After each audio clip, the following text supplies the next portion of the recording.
I'm super excited to be joined here today with Brandy Schwenk, who is with I Love Alberta Boobs and is going to give us a little insight on their Rock for a Cure event coming up on March 11th.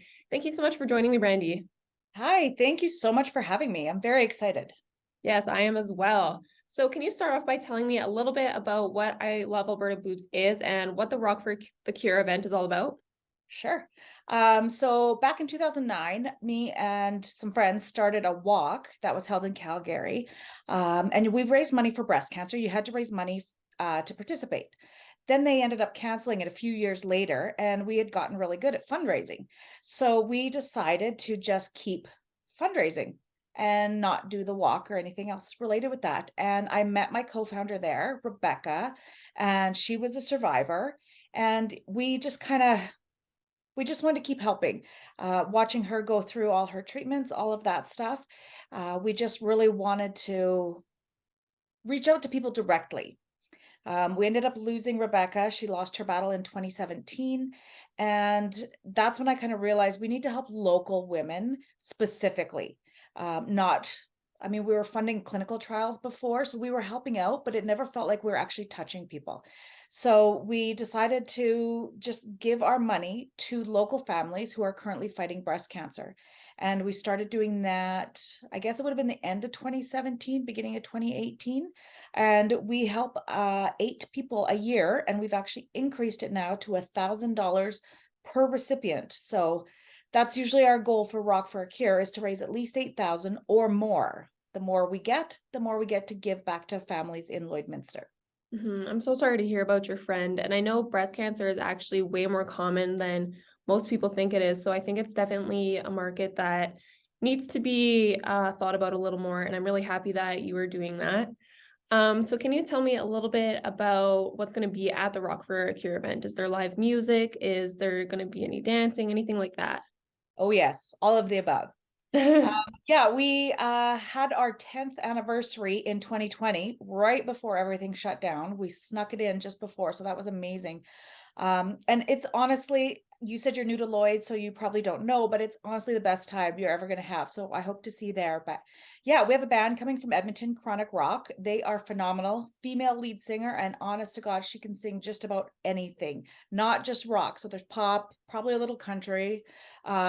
But definitely a great time. And there is always dancing. Like literally, that's what we do the whole time. And then we've got the usual silent auction items. We'll have a 50-50.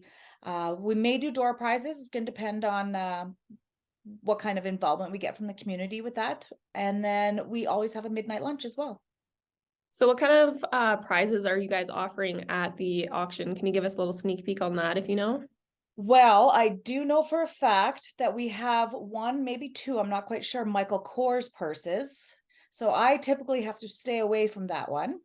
I know Remax of Lloydminster has always donated like a great big picture frame full of lottery tickets. It's a huge hit. And then we always have our local ladies who do some baking, and there's usually cinnamon buns. There's always lots of good stuff, like always. It takes a lot to hold myself back. Yeah, with the purses and the baked goods and the dancing and everything, I'm definitely going to be showing up. So I assume many others will also be doing the same. That kind of goes into my next question. Is this something for people of all ages, or do you have to be like 18 and above?